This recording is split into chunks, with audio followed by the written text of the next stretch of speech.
At the beginning of the letter was written, "Please read this so that your brother or sister will not notice." This was the letter my mother had left for me.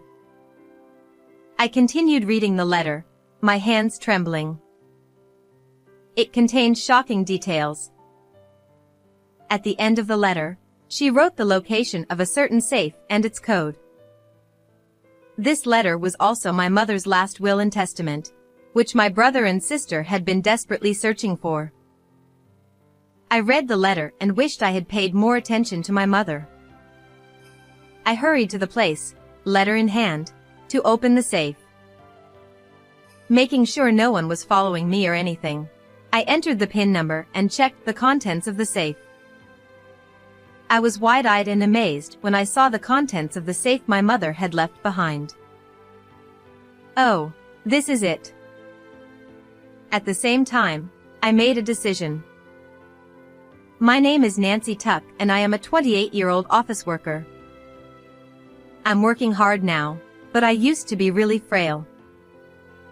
When I was in elementary and junior high school, I was so weak that I couldn't even do physical education class and had to be hospitalized every time I caught a cold. I was the youngest of 3 siblings and also frail, but my mother always raised me with kindness. My father passed away when I was still young enough to remember things, and my mother worked very hard to raise us. She had her own job at the time, but sometimes she would spend all her time nursing me, leaving the rest of my siblings to take care of me. So I felt very sorry for my brother and sister who were not taken care of by my mother at that time. But thanks to my mother's devoted support, I was able to grow up to be a good person. I started living alone when I entered college. Are you sure you can live on your own? Why don't you commute from my house? But I refused because it was a little far from my house. Don't worry, Mom. I'll be home for the long vacations. Don't worry. My mother looked a little sad, but I promised her that. Yeah, Mom, let's let Nancy go off on her own, huh? But I'm worried. I'll be home for the vacations, so you can't keep me here, can you? I understand. But in return, if anything happens, you call me right away, okay? Yes, I promise.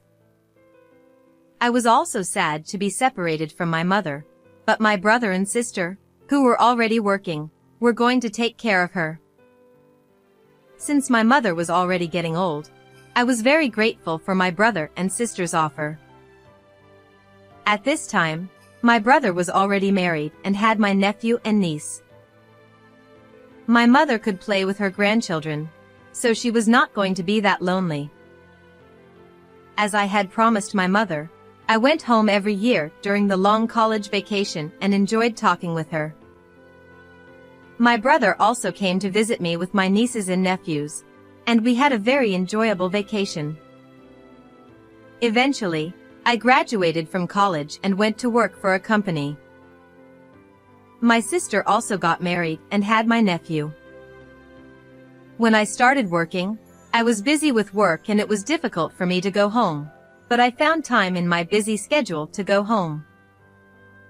When I returned home, I found my nephews playing happily with my mother. My brother and sister would also show up when I returned home, so I was able to spend a pleasant time with them. I felt happy and relieved that I could have such a good time with them. A few months later, in the midst of all this happiness, I received a call from my mother. Hello, Mom. What's up? Hey, I thought I'd like to go visit you where you live. Is that a bad idea? No, not at all. I was a little surprised because I didn't expect my mother to say such a thing. But I was happy to make time for my mother who wanted to see me. A few days later. Today is the day my mother comes to visit. I hurriedly finished all the work I had accumulated for the day and talked to my boss to get paid leave. I picked her up at the bus stop for the long-distance bus and looked for her to come out of the bus. "Oh, Mom, I see you." But she looks kind of listless? I immediately tried to call out to my mother, whom I found, but for some reason, she did not look well. She used to be so energetic and never stopped smiling. With this thought in mind, I regained my composure and called out to my mother. "Oh, Mom. I'm here, I'm here."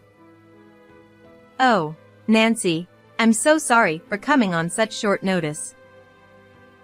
"Oh, no. Don't worry about it. Let's have a lot of fun today." But she was worried about me. "You've been busy with work, haven't you?" I told her with a smile that I was really okay. Then, I enjoyed sightseeing with my mother in a city far from her home. I was very happy to see my mother smiling and enjoying herself so much during the sightseeing. I'm glad. She's really enjoying herself. Thinking about it, was it my imagination that she seemed to be in low spirits at first?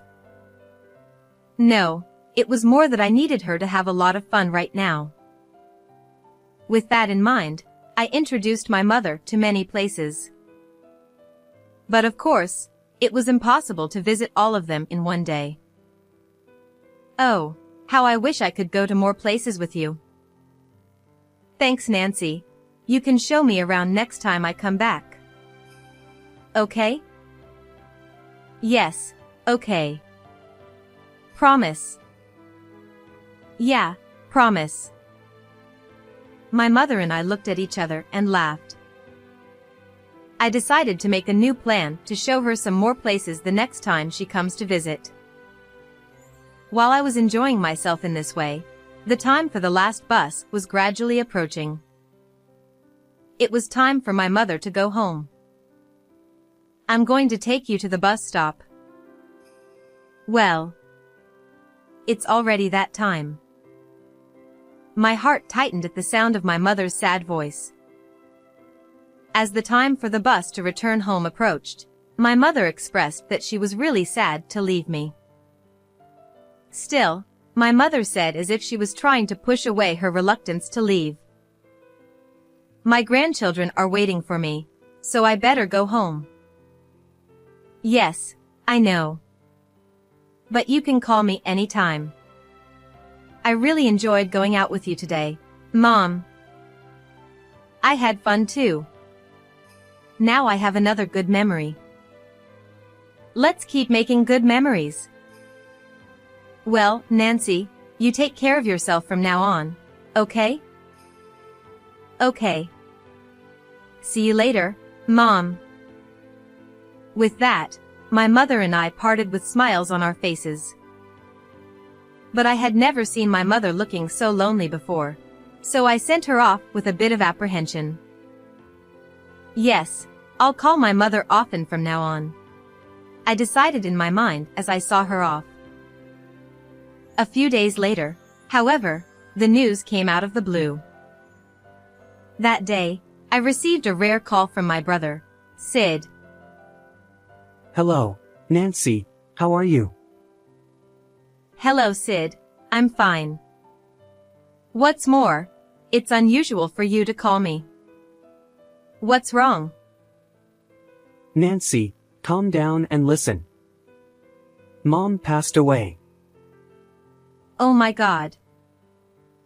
"It's true. Please come back here as soon as you can." With that, he hung up the phone. I was still having a hard time accepting the reality of what my brother had just told me. I had been hanging out with my mother just a few days before. So why all of a sudden? My mother had never shown me any signs of such a thing on that day. My mind was whirling around that day's happy event. No, no, no. My mother would get angry at me if I became weak over something like this. With that thought, I pulled myself together and prepared to go back to my brother's house. When I returned home, I was greeted by my brother and sister Maria. Welcome home, Nancy. Sid, I'm home. I'm sorry for all the work you did for the funeral and everything. I'll be the pallbearer, that's what I'm supposed to do. Thank you, Sid. I'm sure you must be tired of coming home on such short notice. Get some rest. Thank you. And then the funeral took place. The neighbors came to my mother's funeral. My mother was a good neighborly person, and she was missed by many people. When I saw my mother's last face, I cried without being afraid to be seen. My brother's wife supported me. The funeral was over without incident, and I returned home. We were all able to see her off today. I'm sure Mom would have been very happy to see you off. Yes, Nancy came home, too, and I'm sure Mom was very happy to see her off. I was a little relieved to hear my brother and sister tell me so. Somewhere in the back of my mind, I had thought that maybe my brother and sister had done something wrong, but it seemed that my fears were unfounded. Nancy, you're staying with us for a while, right? Yes, I am. Why? I need you to watch the kids because I have to go to a lot of places after Mom's death. Okay. Oh, by the way, did Mom say anything to you when she saw you? No, I didn't hear anything, though. Well, my brother said so, and asked nothing more. From the next day on, my brother and sister kept busy. My sister told me to call her if I needed anything and went home. As for me, I was asked to take care of my brother's children, but they are mostly grown up, so the only one I really need to watch is the new baby that was born the other day. While taking care of the baby, I was compiling documents concerning my mother. However, in the process, I found out that the place where my mother died was not this house, but a nursing home far away from here. What? A nursing home? I had never heard from my mother that she had entered a facility. And I had not heard from my brother or sister that my mother had been moved to a facility, nor had they talked to me about it. I thought my brother and sister were hiding something from me, so I took advantage of the time when I was alone and visited the facility where my mother was staying. The first thing I did was to thank them for taking care of my mother. What I heard there was that none of my brother or sister had shown up after my mother was placed in the facility. I was astonished to hear this fact from the people at the facility. If this was true, then my mother had died alone, with no one to take care of her. Your mother was a very calm person. She talked about you a lot. Yes, yes. She was very proud of you, and she also said she sometimes worried about you because you worked harder than anyone else. Really? Did my mother ever say that to you? The people at the facility told me about my mother right up until just before she passed away. I listened to their stories and broke down crying on the spot. The people at the facility gently hugged me and patted my shoulder. I wondered how my mother must have felt when she was left in this facility without my knowledge. I should have listened to her more carefully that day. If I had done so, I might have been able to help her realize her current situation. I couldn't stop crying as my emotions overflowed. Then, I heard from the staff member. Actually, we have something for you from your mother. I was told so. Is this a deposit from my mother to me? Yes. Also, there are some items that were used here. So would it be possible for you to take them back with you? I will hand your luggage over to you at the reception desk. And I received her luggage, which had been left at the facility. Thank you so much for taking care of my mother right up to the end. I bowed deeply to the people at the facility and left. When I returned home and sorted through the belongings I had brought back from the facility, I found a letter. The letter was addressed to me, and the sender was, of course, my mother. The letter I found in the luggage from my mother. The first sentence read, "Please read this letter without your brother, sister, or anyone else noticing." I opened the letter from my mother with trembling hands. Oh, my God. I read the letter and regretted that I should have cared more about my mother. The letter from my mother stated that she had been harassed by my brother and sister. In addition to this, my mother had included photographic evidence of the fact that she had been harassed and an audio recording on her voice recorder. I fearfully played the voice recorder. Hey, old hag, get a move on. Yes, sorry. I could hear my brother treating my mother like a slave. I couldn't help but cover my ears. Mom, I'm so sorry, I didn't notice anything before. I was sad, frustrated, and apologetic to my mother. I couldn't stop the tears of many emotions. And at the end of the letter was the PIN number of a certain safe. This letter from my mother was also her last will and testament, which my brother and sister had been desperately searching for. Mom. Thank you. I shed more tears as I finished reading the entire letter. Yes, only I had been told about my mother's legacy. And I was determined. I consulted a lawyer so that my brother and sister would not know the contents of the letters. The lawyer also told me that I did not have to say anything to my brother and sister about the letter. One day I asked my brother about my mother. Hey Sid, I want to ask you a few questions about Mom. Yes. Well, I saw Mom a few days before she passed away.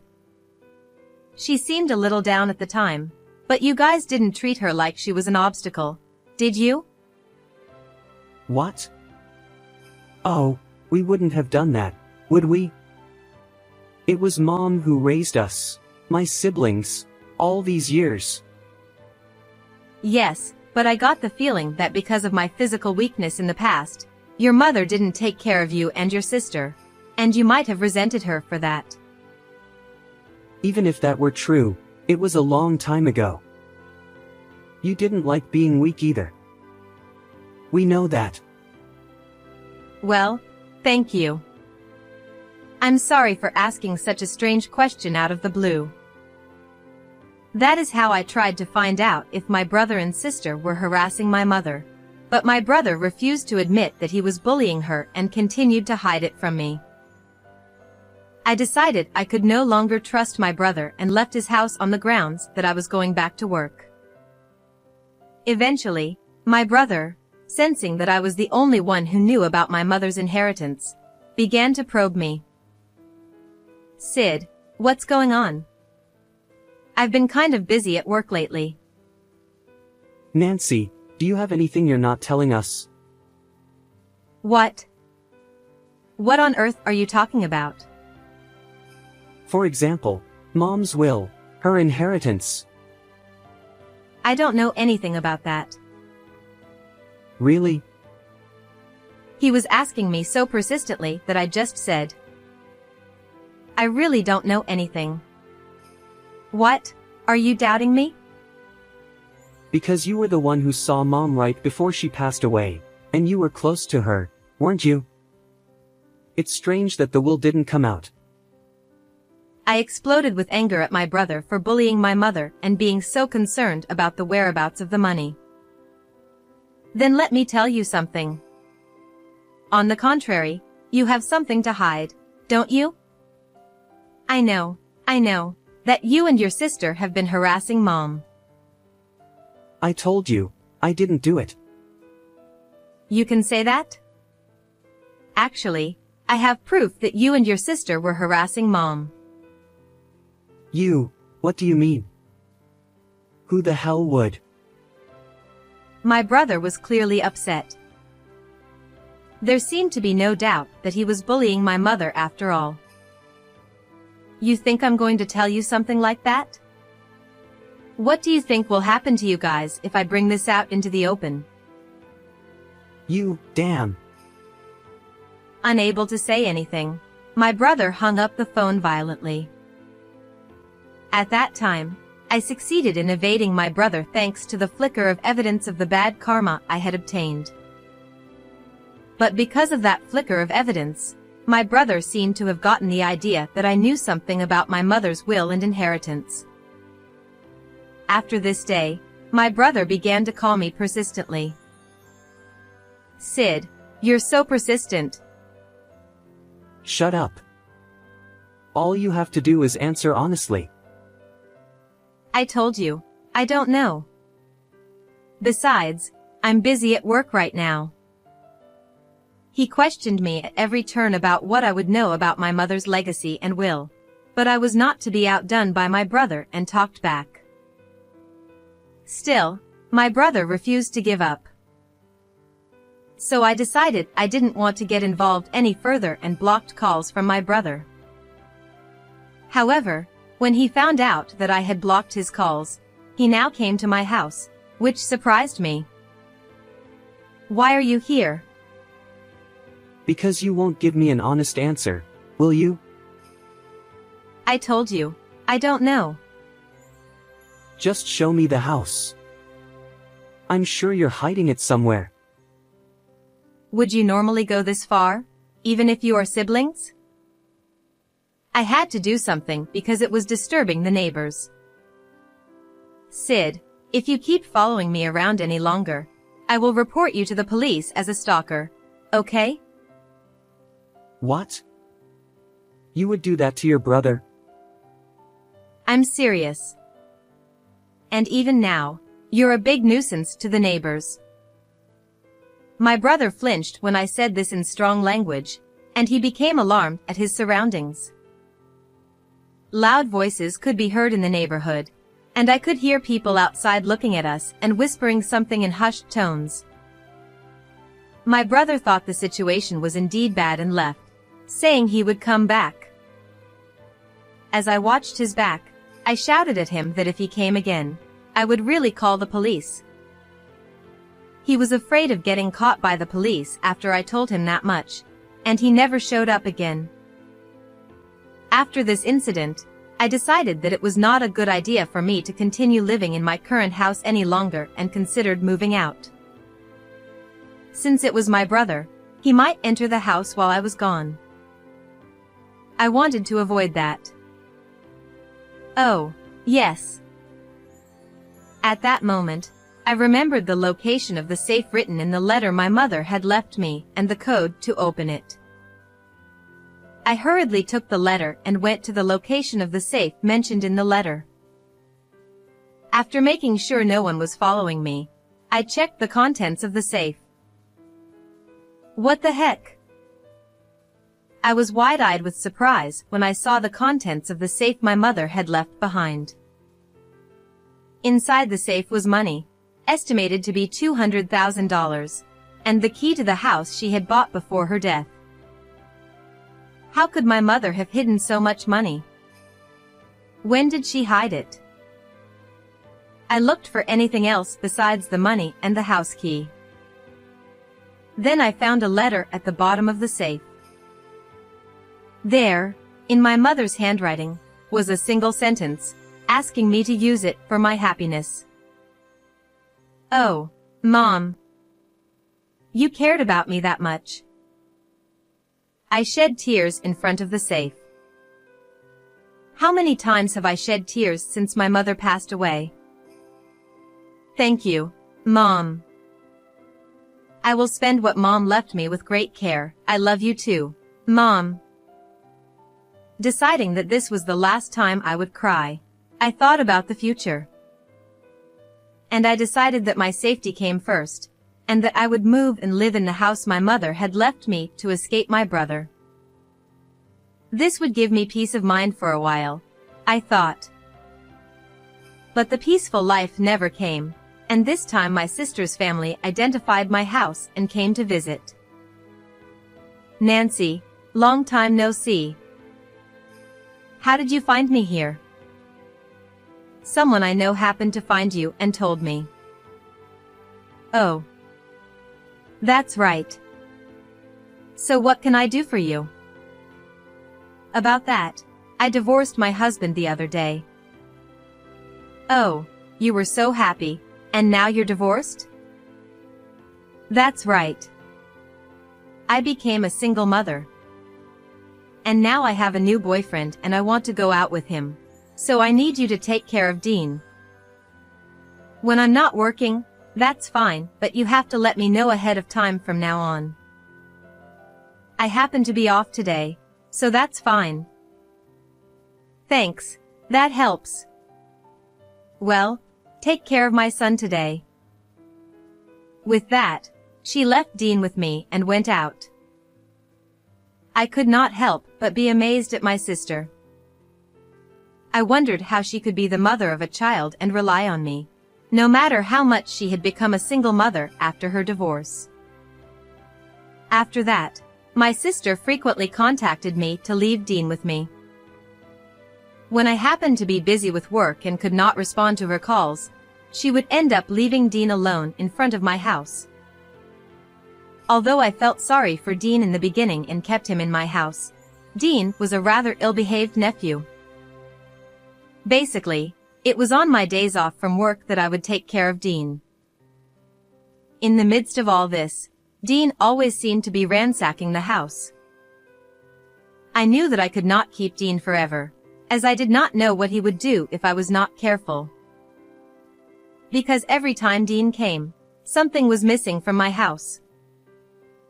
At first I didn't get mad at him, especially since everything was safe to lose.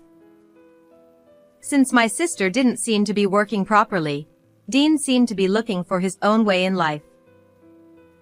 However, I came to regret that I should have scolded Dean at this time when I first noticed him. One day, as I was doing my chores, I noticed Dean in my bedroom. Dean, what are you doing in my bedroom? Oh. No. Dean is clearly upset and flustered. He was trying to hide something at the same time I called out to him. Dean, show me what you just hid. I ain't hiding nothing. Don't lie to me. I was watching you. Don't bother me. Unwilling to answer my question, Dean pushed me away. At that moment, I saw what Dean was clutching. Hey, that's my wallet. No matter how much trouble he was in, he wasn't even getting to it. I rushed after Dean, who was trying to take my Benjamin Franklin away. This was an unforgivable act. I hurried to catch Dean. For once, Dean should not have done this, and I seriously scolded him for the first time. Then, because of Dean's previous problematic behavior, I couldn't take it anymore and called the police. I told the police about Dean's problematic behavior up to this point. I also told them about my sister, so they called her in as well. What in the world is going on? We were just having fun. You were having fun? What were you doing by yourself? Leaving your kid with other people? Well, that's not important. You better explain to me why you called me out. My sister did not seem to understand why she was being called out, so when I told her that Dean had stolen my wallet, she turned pale. She seemed to say something to Dean in a whisper, but that was enough for me to get a general idea of what was going on. My sister must have heard from my brother that I might have my mother's inheritance all to myself. So she had sent Dean to me. Well, actually, I think one of her purposes was to have fun with her new boyfriend. Because of what happened with my brother, I knew to some extent what my sister was trying to do, but I had no idea it had gone this far. But then again, they were too persistent in what they were doing. I was the angriest I had ever been in my life. You. What? I had a pretty good idea what you were going to do. What are you talking about? Don't play dumb with me. Your brother told you a lot of things, didn't he? But I'm sorry. It's all so obvious, isn't it? So, what are you talking about? Well, you don't have to say it here. You will be interrogated by the police for a long time after this. My sister was shaking her body when I smiled at her. Perhaps I was smiling, but my eyes were not. The police seemed to flinch a little, too, so I figured I must have looked really scared. Dean did not look up at all after I called the police. My sister was shaking and unable to say anything. The two of them were rushed by the officer and taken to the police station together. Finally, I could return to my quiet days. After I saw them off, I dove into the sofa in the living room of my house. I felt exhausted. I wondered how much I had been putting myself through. But it was only natural that I would feel lighter thinking that from now on I would be able to spend my days in peace and quiet. Then, a few months later, after my sister and her son were taken away by the police, I never heard from my brother and sister again. Dean's attempted theft was also settled with a light sentence because he was a minor. I hoped that from now on he would lead a decent life and not be influenced by my sister, his mother. My sister had not been punished that much either, due to the lack of solid evidence. However, due to the incident Dean had caused and her own transgressions, she had to pay alimony to me. Because of this, I heard from my lawyer that her new boyfriend had also run away from her, and that my sister was now working day and night. As for me, I have hardly touched the money my mother left me, and I am still working steadily. She left it to me for my own good, and I want to take good care of it. I have also started a relationship with a man who is my senior at the same place of work. He seems to like my energetic and cheerful personality. He is a very kind and steady senior, so I often have to rely on him. I try to do my own work as much as possible, but it is really nice to have someone care about me like this. On the other hand, the older siblings still seem to be having financial troubles, even though they are aware that their mother's inheritance, which they had been counting on, is not theirs. My sister apparently only worked day and night at first, and quit her job sometime after that. Is my sister forgetting that she has money she has to pay me? I heard through my lawyer that my brother also contacted me asking for money because he owes a debt. They are really troublesome people. But I am not going to forgive my brother and sister, so I will stay out of their lives from now on. I made up my mind not to be like my siblings for the sake of my own happiness. And I vow to my mother in heaven that I will never forget her kindness and that I will make a close family from now on. What did you think of this story? Please subscribe to our channel. See you in the next video. 37, 33.